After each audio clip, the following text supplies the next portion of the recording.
Je t'ai jamais dit, mais quand j'étais jeune, je jouais au foot avec Messi. Mais trop cool. Ouais. Attends, mais ça c'est un mensonge. Petit mensonge. Ouais, mais c'est quand même un péché. Un tout petit péché. Quoi? Un petit péché? Bon, attends. Oh purée. Attends, mais qu'est-ce que tu fais? Qu'est-ce que tu viens de faire? Un petit péché?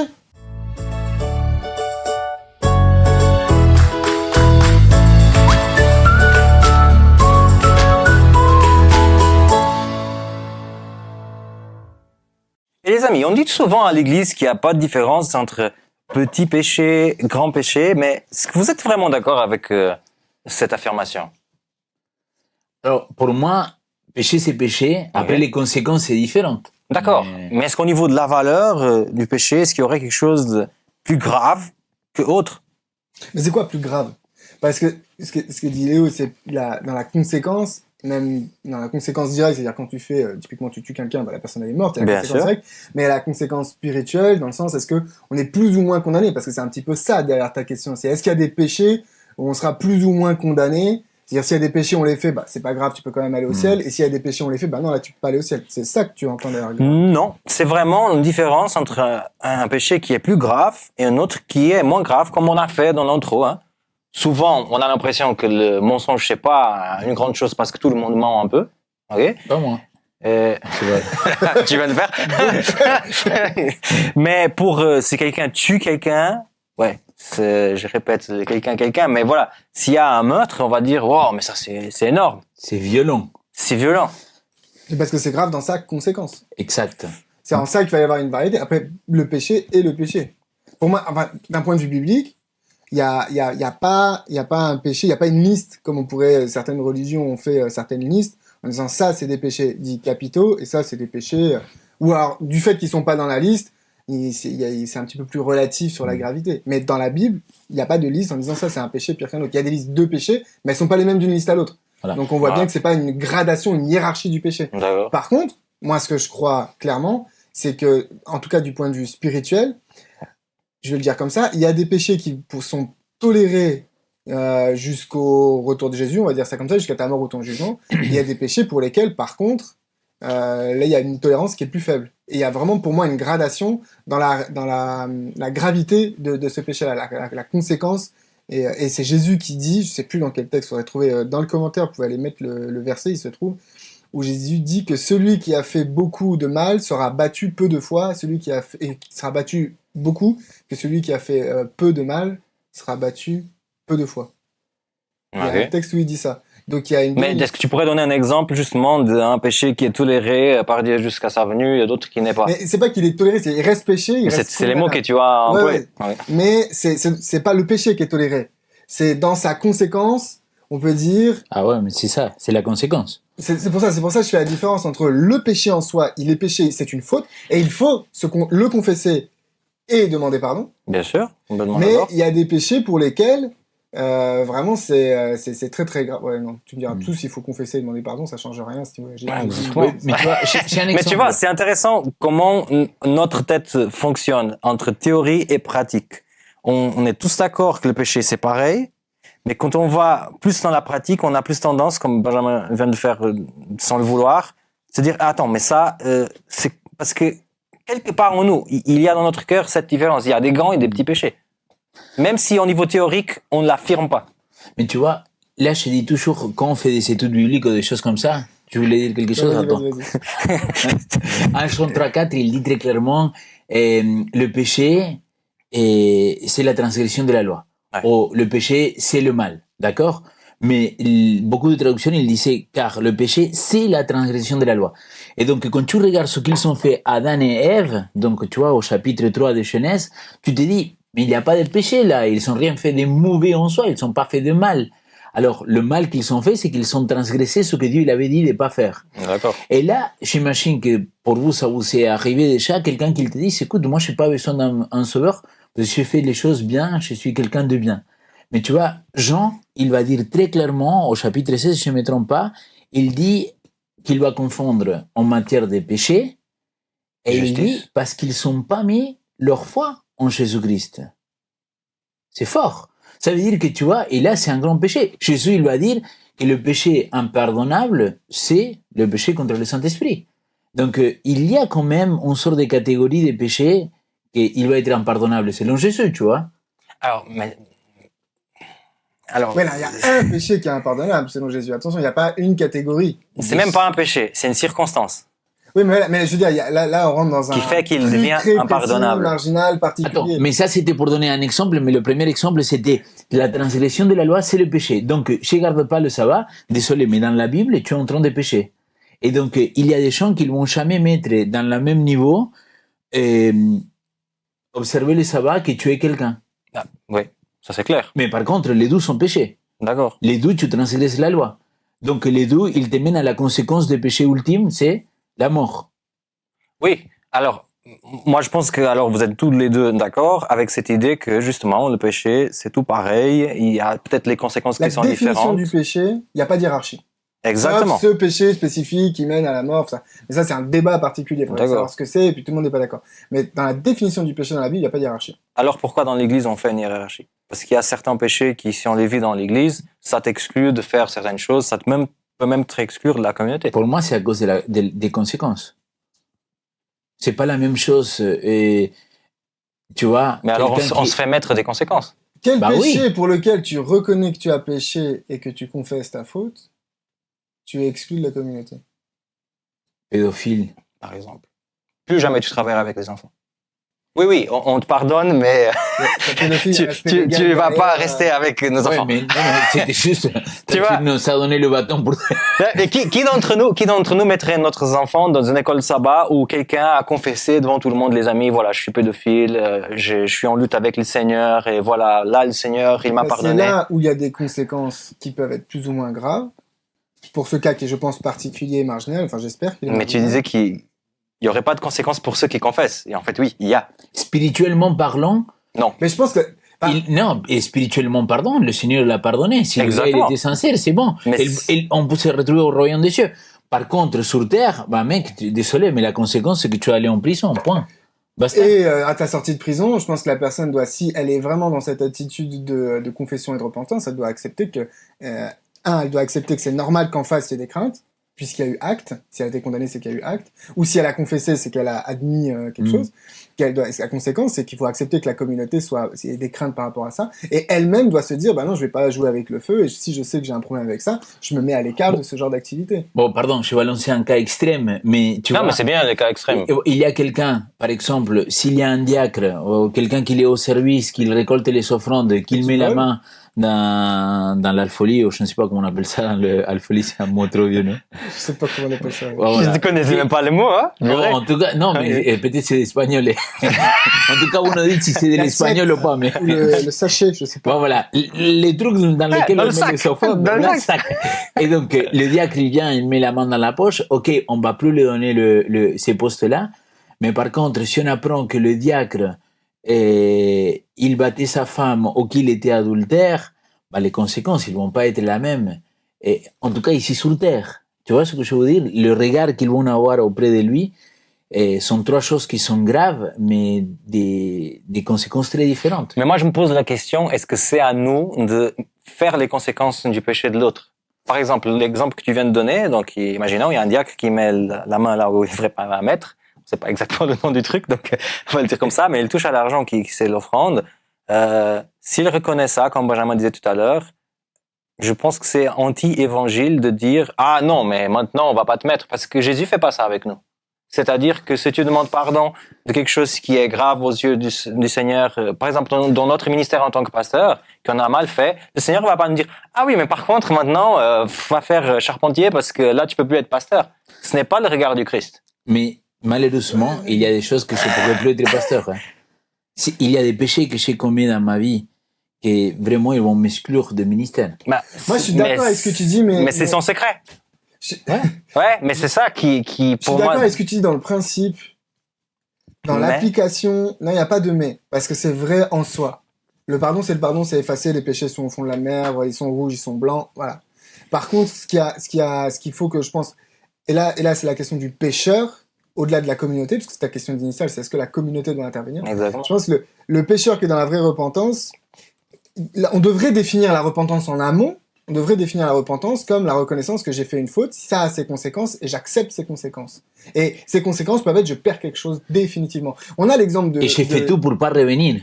Mais, exactement. Mais on a l'exemple de David qui... Mais tu peux pas mesurer ça. Tu es Non, pas dans le mais cœur. tu es dans cette démarche. Attends, j'ai pas fini. Je parle du côté du pécheur. Non, en plus, non. Il aime faire ça.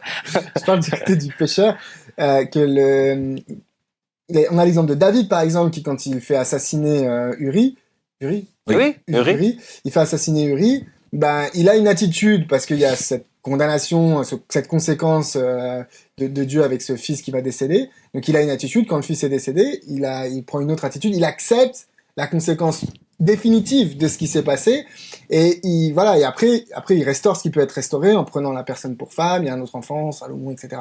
Donc il y a cette notion de j'ai fait une bêtise, j'accepte la bêtise, j'accepte la conséquence de cette bêtise, et je fais pas, et quelque part des fois je me demande si nous, quand on demande le pardon à Dieu, on veut pas juste effacer pour recommencer, et comme si de rien ne s'était passé. Et je pense que dans l'attitude de la repentance, et ça, la communauté doit pouvoir le présenter explicitement pour pas que ce soit une surprise au moment du péché, quand il y a discipline, mais d'être capable d'enseigner là-dessus, de dire, mais il faut accepter que quand il y a péché, il y a conséquence et que tu devras vivre avec.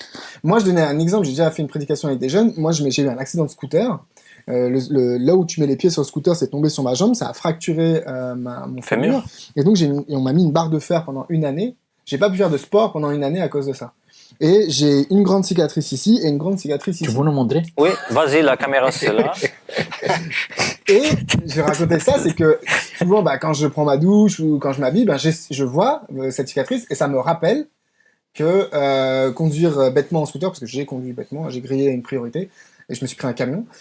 Conduire bêtement en scooter, ça a cette conséquence-là. Et du coup, je fais attention. Alors, j'ai toujours un scooter, mais je fais super gaffe quand il pleut, quand il y a un carrefour et tout ça, parce que tous les jours, je me rappelle de la conséquence que j'ai eue. Et je pense que ça, c'est une attitude qu'il faut enseigner. Et donc, je pense d'abord, c'est au pécheur, en fait, d'avoir cette attitude pour lui-même. Et ça devrait être le cas. Le pécheur, pour lui-même, devrait se dire, j'accepte la conséquence et elle est plus ou moins grave en fonction de ce que j'ai fait. Et quand on parlait entre pédophilie, meurtre et tout ça, il faut accepter qu'en face, il y ait des craintes, qu'il y ait un regard, qu'il y ait des interdictions, qu'il y ait des exclusions. Il faut l'accepter en se disant, finalement, je l'ai fait, je l'assume, j'attendrai la nouvelle terre pour vivre pleinement parce que là, le cœur de tous va être transformé. Maintenant, je pense quand même que la communauté, elle a une obligation de discipline parce que c'est la Bible qui l'invite à le faire. La communauté de David n'a pas exercé de discipline sur lui. Nathan a fait. C'est pas la communauté. Mais il a ça, et on l'a pas enlevé. Un système complètement différent. Mais on l'a pas enlevé. Mais attends, t'es un leader. Tu prends Moïse, qui a juste tapé un truc contre un roc, et Dieu le dit, tu peux plus être leader. C'est fini pour toi. Saoul, que c'est le contemporain de David. Oui, mais je prends deux exemples où Dieu a agi et Dieu n'a pas. Et on a David, meurtre, adultère, tout ce qu'on veut, et le Seigneur, et il va pas l'enlever de sa charge de leadership. Alors, ça me montre bien que la vision de Dieu par rapport à ces types de gestion de choses est complètement différente de la nôtre. Déjà parce qu'il n'a pas de notion de grands et de petits péchés. Parce que taper un truc comme ça et adultère et meurtre, on aurait la tendance à dire que David c'était pire. Et c'est à Moïse qui sera enlevé. Mais doublement, c'est pas la communauté qui va enlever Moïse. Ce n'est pas la communauté qui va dire à David qu'il peut continuer. C'est Dieu qui fait. Et moi, j'insiste sur l'idée. Moi, je pense qu'on prend un peu la place de Dieu en voulant gérer, nous, ces choses. Mais on a quand même des versets qui nous invitent à le faire. Oui. Comme par exemple dans Matthieu, c'est Matthieu 16, si je dis pas de bêtises, où il est dit, c'est ça, 18, où il est dit, si tu vois quelqu'un qui pêche, il y a une procédure. Bien sûr. Il y a Paul qui dit, avant de donner ton offrande, fait ceci dans Corinthe, il arrête pas de faire, il fait de la discipline. Oui, mais ça, c'est si tu as un problème avec ton frère. C'est pas si tu as péché. C'est quelqu'un qui pêche. Le texte dit. Si ton frère a péché, fais telle et telle chose. Non, on parle de choses différentes. Lui, il a parlé du texte en que si tu vas donner ton offrande... Non. Moi, je parle de Matthieu 18, c'est de la discipline. Et puis, l'entièreté de l'épître aux Corinthiens, c'est de la discipline. J'ai appris qu'il y avait telle chose, faut faire telle chose. J'ai appris qu'il y avait telle chose, faut faire telle chose. Et il invite la communauté. Et les théologiens pensent que derrière, c'est les anciens de l'Église qui ont écrit à Paul, en tout cas les proches de Paul, pour lui demander. Il n'y a aucun leader qui est enlevé dans l'Église primitive, en tout cas dans ce qui est écrit sur la Bible. Il n'y a aucun membre qui est interdit de fréquenter l'Église ou de ne plus avoir des charges, de ne plus être diacre, quoi que ce soit au niveau biblique. Non, mais peut-être si pendant un temps, et après la personne, concrètement, après la personne, il pourra revenir. Moi, je pense qu'il y a quelque chose que tu as raison. C'est-à-dire, Juste quelque chose. Oui, pas tout. Mais dans l'absolu, l'être humain, comme nous on est conçu, il y a des péchés. Je ne sais pas si par rapport à l'héritage Moyen Âge, catholique, etc. Mais il y a des péchés qui pour nous ils vont être beaucoup plus graves que des autres. Donc, On est tous genre, d'accord. Ouais. toi et moi, on touche à l'argent ou on touche aux femmes, aux un hommes. péché sexuel, oui, aux hommes. Mais c'est-à-dire qu'il y a l'adultère, bah c'est fini. T'es rayé complètement de ministère. Ouais. Et ça, c'est très rare qu'il y ait des retours Non. par rapport à ça. Surtout si c'est moi que j'ai commis l'adultère. Aujourd'hui, c'est très Voilà, fréquent. ça, dépend c'est- où. C'est aussi très communauté Bon, dépendant. voilà, hein. mais pareil, imaginons que j'arrive un samedi ou qu'un vendredi soir, quelqu'un il me retrouve ivrogne, tu vois, ivre, Bourré, quoi. bourré, voilà. Donc ça pour nous c'est quelque chose de très grave et basta, tu peux pas continuer à exercer ton ministère de cette manière-là. Quelque part, je vais reprendre un texte de Lenguay que j'aime beaucoup, qui se trouve dans Le Meilleur Chemin, au chapitre 3, la page, non, c'est pas vrai, Je voulais dire, c'est les gars, il avait étudié à fond. Bourré. Ce que je voulais dire, c'est que dans ces chapitres-là, elle dit souvent, l'Église, il regarde les péchés de l'ivrogne, de l'adultère, comme les pires des choses au monde, mais on se rend pas compte qu'à l'intérieur de l'Église, il y a des péchés qui sont beaucoup plus graves. Et là, il va parler d'égoïsme, il va parler d'orgueil. C'est d'ailleurs les péchés que dans l'Ancien Testament sont décrits comme ceux que le Seigneur haïsse le plus. Exact. Et, Ouais. et parce la que, médisance, mais c'est exactement les ça. murmures du Et elle va aller dans le sens de dire, Ouais. bah, tu vois, justement, ça, ces péchés-là, ils sont beaucoup plus graves parce qu'ils vont contre le caractère de Dieu. Et là, tout à l'heure, tu donnais l'exemple du roi David. Et je t'ai dit, mais le contemporain, Saoul au sol, tu vois, le roi, si tu regardes la vie de tous les deux, le roi Saoul, il a fait quoi de mauvais? Il a donné un sacrifice alors qu'il ne devait pas le donner. C'est pour ça qu'il a perdu l'onction selon la Bible. Et quand tu te mets à étudier vraiment les deux textes, la grande différence, c'est que pour Saoul, c'est l'orgueil, tu vois.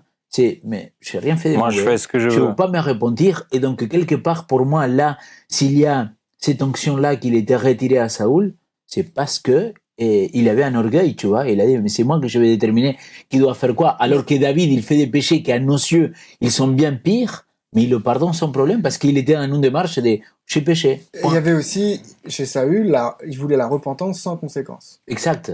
Exact. Mais Et- c'est typiquement de l'orgueil de dire. Mais ça ne va pas. c'est un trait de caractère qui on se porte bien chez les pasteurs.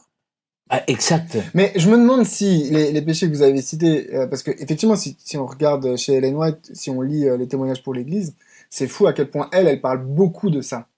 Elle parle très peu des habits, de la nourriture, elle parle très peu du faire ou pas faire le sabbat. Par contre, elle parle Est-ce énormément. qu'elle parle du rap? J'ai pas souvenir, mais peut-être qu'elle rappait bien. Faudrait, si vous avez, bref. Parenthèse, on devrait se faire un spécial Ellen White. Hein. Juste, Oui, je oui, dis oui. ça. Ouais, oui, c'est on garde C'est- ça en tête. Dis-nous si Ouais, ça vous voulez vous un spécial intéresse. Ellen White en commentaire, y a pas de souci, on comptera le nombre de mentions. Elle parle beaucoup de ça, et en même temps, donc c'était quelque chose d'important parce qu'elle en a été victime elle-même.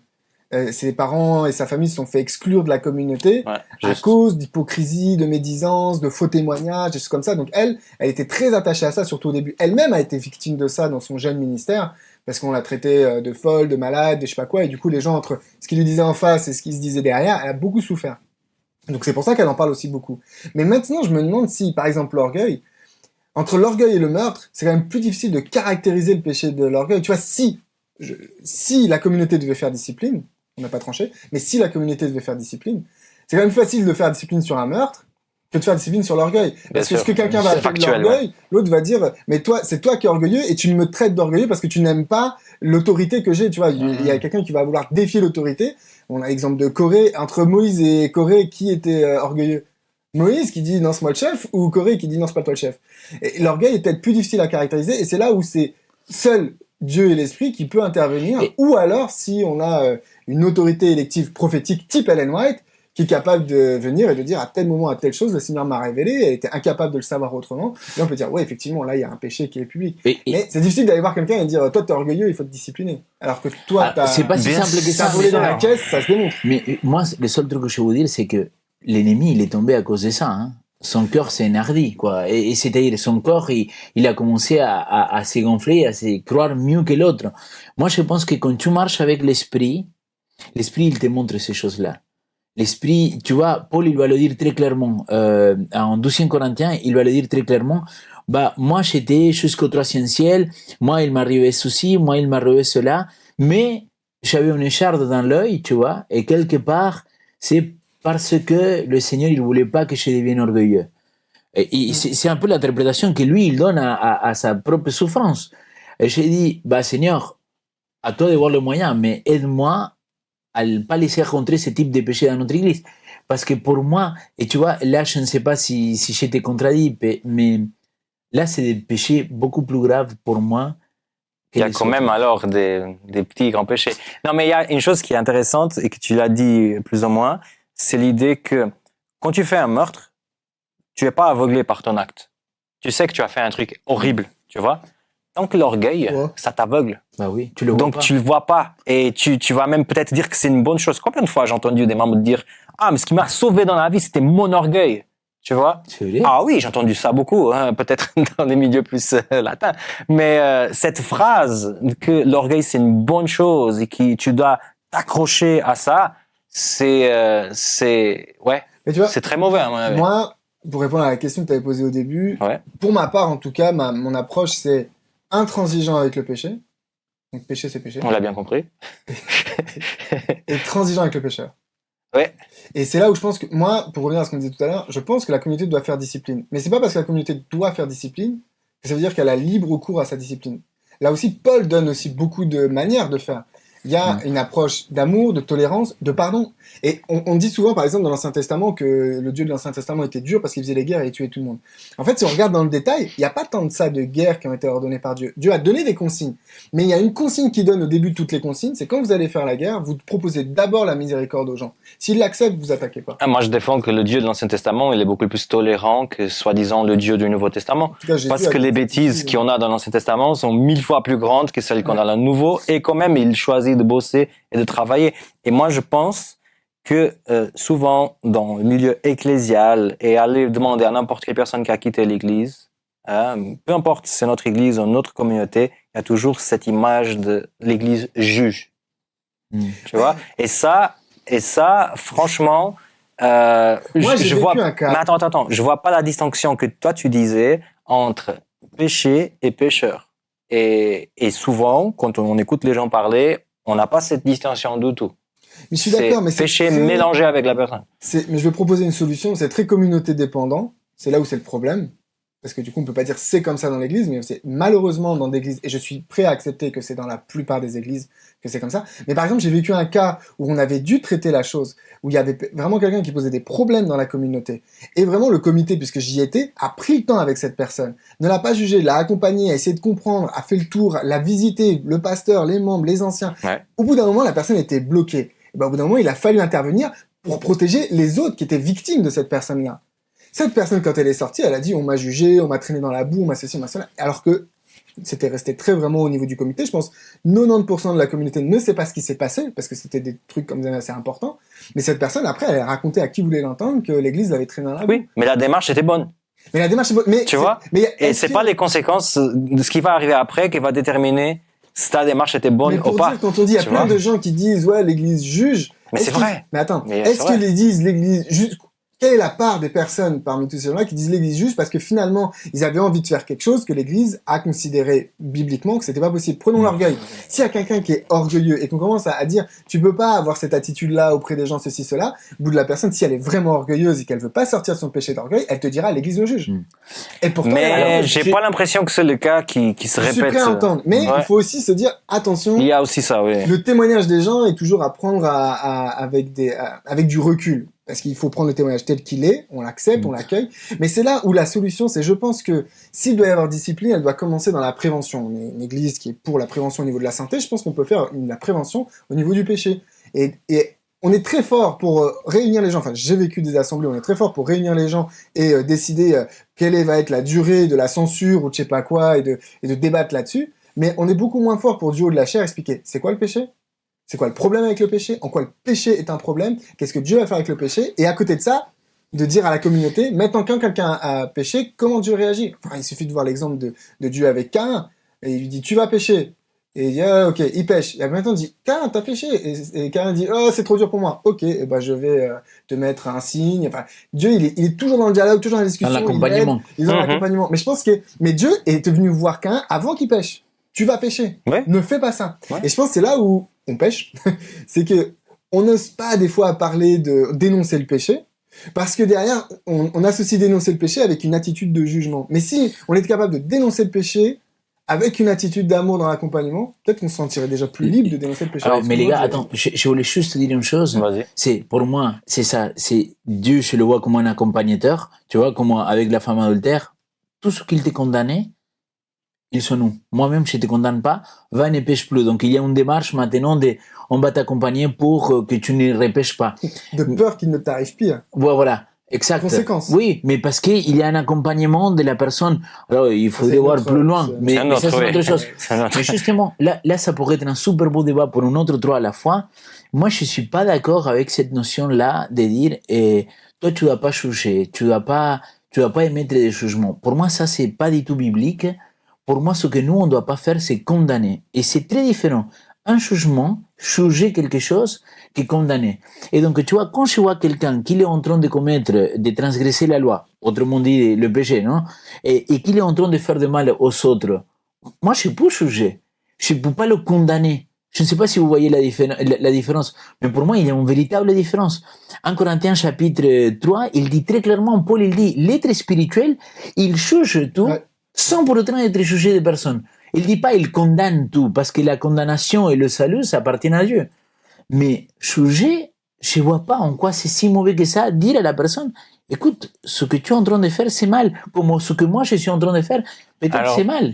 C'est pas ça, c'est un autre débat. Ouais, mais c'est pas ça qu'on trouve. Si C'est pas qu'il y a ça qu'on trouve. C'est-à-dire, la démarche que je trouve qui est négative, c'est comme justement, il y a cette vision qu'il y a des péchés plus grands que l'autre, et comme toujours, ce que je fais sont toujours les plus petits au monde, et ce que l'autre fait sont toujours les plus grands au monde. Quand il y a quelqu'un qui tombe, alors je vais essayer d'agir pour éradiquer ce péché de la communauté. Parce qu'on va regarder les actes extérieurs, quoi. Et j'oublie la personne. Et c'est ça qu'on va plutôt, j'entends ce que vous dites et je suis d'accord avec vous parce que vous parlez des choses beaucoup plus grandes, c'est-à-dire des personnes qui sont en train où il y a des victimes, où il y a des personnes qui sont en train de prendre tout ça. Je parle pas de ça. Je parle juste, lui fait quelque chose que pour moi c'est facile. Pourquoi il fait ça? Tu vois, il devrait faire un peu d'effort. Et on oublie qu'on a tous nos faiblesses différentes. Et ce qui est très facile pour toi, c'est pas nécessairement facile pour moi. Tu vois, c'est vrai que c'est la prédication devrait combler ça. Être capable dans une prédication ou dans un cycle de prédication, dans l'année, d'être capable de dire le péché, c'est mal, le pécheur, on l'aime.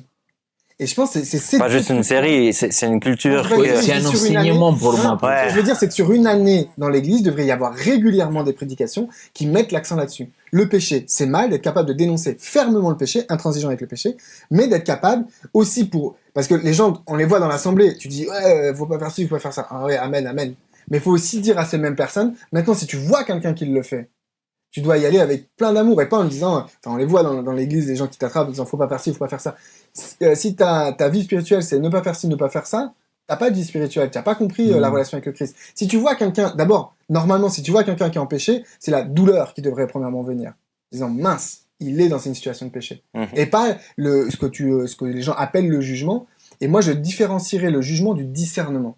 On doit avoir du discernement et on doit amener du discernement aux gens. Les gens, tu parlais tout à l'heure, l'orgueil aveugle. Ça rend aveugle. Il faut être capable d'amener la personne, pas lui dire tu es orgueilleux, ça sert à rien.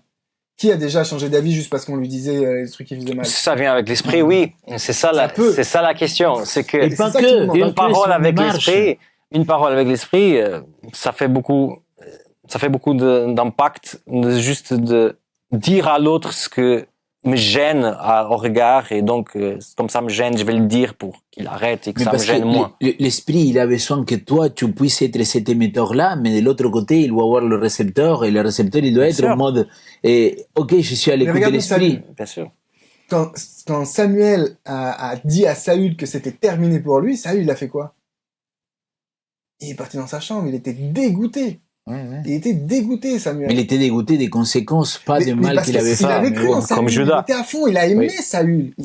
Comme Judas. Il a aimé Saül. Et je pense que Nathan, Il a aimé David pour aller voir et lui dire, c'est toi, cet homme-là dans la parabole qui lui a raconté. Il a surtout fait ce que Dieu l'avait dit de faire. Mais je pense, parce qu'on retrouve Nathan après plusieurs fois, donc il avait une approche. Et moi, je pense que quand on voit, et c'est ce qui nous manque dans les communautés, parce que tu disais qu'on juge beaucoup, on veut préserver, on ne pense qu'à la préservation, à construire des murailles autour des uns et des autres. Ouais. Or, c'est pas les murailles pour nous protéger du péché qu'il nous faut, c'est aider la personne qui a le péché en elle à ce que ça puisse sortir de elle. Et ça commence par je vis la souffrance que tu as d'être dans ce péché. Peut-être tu te rends pas compte que c'est une souffrance que tu es en train de vivre. Enfin, c'est pas ce qu'il faut aller dire. Mais je dois d'abord, moi, quand je vois une personne dans le péché, me dire, est-ce que je suis en souffrance pour cette personne-là? Et si je suis en souffrance, ça commence par la prière. Seigneur, donne-moi les mots, l'amour, l'attitude. Envoie-moi, peut-être, ne m'envoie pas, mais envoie quelqu'un. Et ça commence par ces deux éléments-là. Se sentir solidaire dans la souffrance de la personne qui est dans le péché, prier pour cette personne, et ensuite, quand c'est possible, quand les choses arrivent, que l'Esprit guide pour pouvoir accompagner et pas pour pouvoir dénoncer. Et moi, je pense que ce que les gens n'aiment pas, c'est le jugement / dénonciation. Mais les gens, je pense, moi, j'espère, ce que je souhaite, c'est que les gens aiment le discernement, c'est-à-dire amener quelqu'un à comprendre, m'aider moi à comprendre que là, je suis dans l'erreur. Et là, peut-être, un moment de conclusion, ça serait Jésus-Christ, il a dit, et tout le monde se rappelle de cette première partie de la phrase, et hypocrite, avant de dénoncer la paille qu'il a dans l'autre, enlève la poutre qu'il a dans le tien. Et la deuxième partie. Et la deuxième partie, il dit, en première, enlève ta partie, et après, va vers ton frère pour lui donner un coup de main. Comment? Oui, mais le verset dit même, tu sauras comment, mais et en plus, il y a cette démarche d'aller vers l'autre. Mais tu vois, c'est en première moi, je travaille sur moi-même, l'esprit, il travaille sur moi, et après, je peux aller vers l'autre. Et ça, c'est quelque chose, tu vois, si tu prends comme partie de l'enseignement de Christ, c'est pas juste. Il faut prendre l'ensemble de l'enseignement. Il faut travailler. Comme tu dis, tu sauras comment faire pour aller vers l'autre, mais il faut aller vers l'autre. Et on vit dans une société dans laquelle c'est complètement individualiste et a peur de, oui, mais toi aussi tu as des péchés. Oui, mais c'est pas là la question. C'est que on est ensemble pour aller vers l'avant. Exactement. Il faut vivre la communauté comme un corps qui souffre lorsque l'un des membres. Je suis d'accord. Amen. Alors les amis, j'espère que vous avez apprécié cette discussion. Et toi, est-ce que tu penses qu'il y a des petits, des grands péchés? Comment tu vois cette thématique? Est-ce que aussi tu as déjà vu dans l'église des personnes qui ont été jugées? Comment tu vois aussi le jugement avec ce qu'on a pu apporter, ce qu'on a pu éclairer par rapport à ça? Laisse les commentaires si tu as des choses à ajouter, si tu as des suggestions ou des thèmes que tu aimerais qu'on puisse aborder. N'hésite pas à mettre en bas. Je te demande aussi de t'abonner, de laisser un grand like si tu apprécies, de continuer 3 à la fois. Alors, c'était notre 3 à la fois avec Ben, Sam et Léo. Je vous ai jamais raconté, mais non, à lui. Ah, mais... Oui, j'étais touché 3 fois. Oui, mais déjà, non, mais avant que tu me touches, j'essaie déjà de terminer. Je t'ai jamais raconté, pardon. Je t'ai jamais raconté, mais... pardon, je t'ai jamais dit, mais... Allez, il rigole. Messi. Oui. Messi. Moi qui est là. 3, 4. Allez, vas-y, toi, on va l'enlever, t'es comme les gamins, toi.